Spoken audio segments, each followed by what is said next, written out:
अच्छा जी boys and girls, ये आज की जो हमारी प्रेसी है ये 2022 की प्रेसी है और कंपैरेटिवली अगर हम देखें तो ये आसान नहीं है। लेकिन जो हमारा मेथड है सिग्निफिकेशन का मेथड और सिंबल्स का, और जो हमारा मेथड है इन्फ्रेंस का, ये बहुत अच्छा पॉइंट इन्होंने याद करवाया, उसके थ्रू करके देखते हैं। और प्रेसी में जो मैं आपको स्टेप्स बताता हूँ कि प्रेसी पैराग्राफ आपके सामने आए एग्ज़ाम में तो आपने सबसे पहले पहला स्टेप है स्टार्ट और एंड पढ़ना है, उसकी बिगिनिंग और एंड। दूसरा स्टेप क्या है, और अंडरलाइन करना है उन वर्ड्स को जिनके मीनिंग्स हमें आते हैं। अब वो एक ऑर्गेनिक होल बन जाएगा। फिर हम नंबर 3 पे सिग्नल्स की तलाश करेंगे और हमारा जो इन्फ्रेंस है वो मुकम्मल हो जाएगी। The fear of human beings when faced with the mysteries of life, जिंदगी की जो मिस्ट्रीज हैं, जिंदगी के जो इसरार है, जो सीक्रेट्स हैं, जब उनको फेस किया ह्यूमंस ने, तो फेस करने के बाद जो उन्होंने खौफ महसूस किया उसका जिक्र है। The fear of human beings when faced with the mysteries of life, पहला पॉइंट। यहां तक समझ आया है सबको? And their weakness. अच्छा, अब ये वीकनेस किसकी है, इंसानों की या मिस्ट्रीज ऑफ लाइफ की? इंसानों की। इंसान ही वीक थे, इंसान ही फियरफुल थे, इंसान ही वीक थे। फियरफुल भी थे, वीक भी थे। अच्छा, बाय कंपैरिजन, अगर कंपैरिजन करें हम, किससे कंपैरिजन करें? With the vastness of nature. Compare अगर करें तो नेचर बड़ी वसी है। अब इस पूरी नेचर के सामने, पूरी फितरत के सामने इंसान जो है वो वीक भी है, छोटा भी है, चुन्ना मुन्ना, और वो फियरफुल भी है। फियरफुल किस लिए है?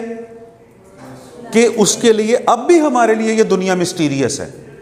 अब भी कई मिस्ट्रीज हैं जिनको हम लोग एक्सप्लोर करना चाहते हैं और कर रहे हैं। अच्छा, अब ये दो चीजें इंसान के अंदर दो चीजें इंसान के अंदर इंसान ने फील की। पहली चीज क्या? फियर। और दूसरी चीज क्या? वीकनेस। और कंपैरिजन किससे कर रहे हैं? नेचर से, वास्टनेस ऑफ नेचर से। अच्छा, created in them a need, तो इस चीज ने उनके अंदर एक जरूरत को क्रिएट किया। क्या जरूरत पड़ी उन्हें? टू कम्युनिकेट, कि वो कम्युनिकेट करें, बातचीत करें, कनेक्ट करें। किससे? With the divine. डिवाइन से। डिवाइन का मतलब नहीं आता, आगे चलते हैं। विद द सुपीरियर पावर्स, किसी सुपीरियर पावर से कम्युनिकेट करने का उन्होंने सोचा। और जो मजहब की शुरुआत है, अक्सर ओरिजिन्स यही बात बताते हैं कि इंसान शुरू में फियरफुल था, उसने खुद को वीक महसूस किया, तो उसने देखा जी कि हमें नज़र नहीं आता, तो ये जो गोल सी चीज़ सुबह निकलती है और रोशनी हो जाती है तो हमें नज़र आने लग जाता है, तो उसने सूरज की पूजा शुरू कर दी। इसी तरह भूख लगी, समंदर से उसने मछली निकाली, तो उसने ये समझा कि ये देवता है, समंदर का देवता है जो हमें खाना देता है। इसी तरह दरख्त से फ्रूट उतरा, वो खाया तो समझा कि ये दरख्त जो है ये देवता है। खैर, तो एक तो ह्यूमन फियरफुल था क्योंकि मिस्टीरियस वर्ल्ड था और मिस्टीरियस वर्ल्ड रहेगा। दूसरा, वो वीक था। कंपैरिजन अगर हम करें कि वास्टनेस ऑफ नेचर, नेचर बड़ी वास्ट थी, तो फिर उसको ज़रूरत महसूस हुई कि मैं कम्युनिकेट करूं विद द डिवाइन। डिवाइन के आगे डैश लगा हुआ है, यानी आगे एक्सप्लेनेशन है इसकी। डैश पॉज भी देता है, एक्सप्लेनेशन भी देता है। आप बैठ जाओ, बेशक बैठना तो बेटे, बैठ जाओ। अच्छा, तो किससे कम्युनिकेट करना चाहा उससे? With the superior powers. Superior power से हम कम्युनिकेट करें, ये उन्होंने सोचा। विच दे बिलीव्ड, और उनका यकीन ये था, रेगुलेटेड द यूनिवर्स। यही सुपीरियर पावर्स दुनिया को रेगुलेट करती हैं। जैसे पंखे का रेगुलेटर होता है ना, उसकी रफ्तार कम या ज़्यादा करता है, तो दुनिया को रेगुलेट करती हैं, यानी गवर्न करती हैं दुनिया को। और वो बिलीव करते थे ह्यूमन बीइंग्स कि ये लोग यूनिवर्स को रेगुलेट करते हैं and determine their own fates. अगर रेगुलेट द यूनिवर्स का मतलब समझ आ गया है तो काफी है। डिटरमिन का लफ्ज आता है तो क्या ही बात है, देयर ओन फेट्स, और कहता है हमारी किस्मतों को के फैसले भी वही करते हैं, डिटरमिन करते हैं वो। इट्स अ ह्यूज सेंटेंस, और इसके अंदर अब क्या बातें की? Point number 1 fear of humans, number 2 weak है ह्यूमंस, यूनिवर्स बहुत वास्ट है, number 4।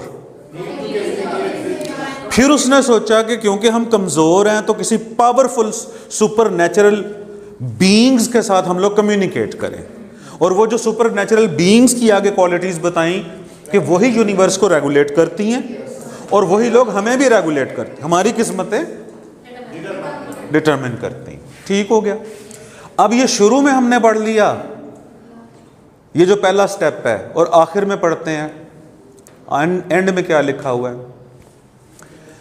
The most important of all the oracles that at Delphi delivered the messages. अच्छा, ना मुझे ऑरेकल्स की समझ आई है, ना मुझे डेल्फी की समझ आई है। देखें, डेल्फी का डी बड़ा है तो इसका मतलब या तो ये कोई पर्सन होगा या ये कोई प्लेस होगी यूनिक। अच्छा, इतनी समझ आई है। डिलीवर्ड द मैसेजेस, अब ये कनेक्शन शुरू में बनाए कि उन्होंने कम्युनिकेट करने की कोशिश में थे, और आखिर देखे आखिरी लाइन में भी मैसेज लिखा हुआ है। अच्छा, message with the intervention of Apollo. अब मुझे अपोलो का भी नहीं पता। While the oldest one that of Dodona. अब ये डेल्फी, अपोलो, डोडोना, ये जो वर्ड्स हैं देखे कैपिटल में लिखे हुए हैं सारे, मुझे समझ नहीं आ रही कि क्या है। खैर, functioned with the assistance of Zeus का नाम मैंने सुना हुआ है, या मुझे इसका भी नहीं पता। चलो जी, फर्ज करो मुझे इसका भी नहीं पता। तो बात कहां से शुरू हुई थी? वो कम्युनिकेट करना चाहते थे, और बात एंड कहां पर हो रही है? मैसेजेस पे। तो बिगनिंग और एंड पढ़ने का ये फायदा होता है आपको कि आप यू बिकम फेमिलियर, आपको थीम का पता चल जाता है, कंटेंट का पता चल जाता है थोड़ा सा, और आपको वो जो राइटर है उसकी भी टोन समझ आ जाती है। आप मैंने सोचा कि यहां पर पहला सेक्शन बनना चाहिए। अच्छा, अब जो मुझे समझ आई है, the fear of human beings, ये समझ आई है, मिस्ट्रीज की समझ आई है, वीकनेसेस, और ह्यूमंस जो थे उस वक्त के कमजोर थे, ये चीज समझ आई है, वीकनेसेस। अच्छा, फिर कंपैरिजन हो रहा है वास्टनेस ऑफ नेचर के साथ, created in them and need to communicate with the divine. तो उनके अंदर एक नीड क्रिएट हुई कि वो कम्युनिकेट करे डिवाइन से। डिवाइन कौन होते हैं? The superior powers, which they believed regulated the universe and determine their own fates. इसी की प्रेसी बना लेते हैं। ये जनाब प्रेसी बनाई है। अब इसके ऊपर आप बहस कर लो। द वीक तो उधर लिखा हुआ है। टाइनी क्यों लिखा मैंने? क्योंकि कंपैरिजन हो रहा है वो वास्टनेस के साथ। And fearful human beings tried to connect with the strong and powerful divine beings या डिवाइन फोर्सेस। यही मेन इंपॉर्टेंट बात है। इसी तरीके से इसकी प्रेसी बना पैराग्राफ से ले सकते हैं सर? हाँ जी, क्यों नहीं। अगर डिवाइन की जगह कोई नेचुरल फोर्स लिखते हैं, super natural, strong, powerful and super natural beings लिखते हैं आप, बिल्कुल। अच्छा जी, अब देख लें। अब अपेरेंटली अगर देखें तो ये टफ है, आगे और टफ होती जाएगी। लेकिन जो हमारा मेथड है बात करने का, जो हमारा मेथड है हैंडल करने का प्रेसी को, वो देखें डिफरेंट है। नहीं, उसका हमने एक पार्ट उठाया, उसी पार्ट की प्रेसी बना ली। फिर ये जो हम पार्ट्स की प्रेसी बनाएंगे, हम इनको इकट्ठा करेंगे तो वो मुकम्मल पैराग्राफ की प्रेसी हो जाएगी। अच्छा,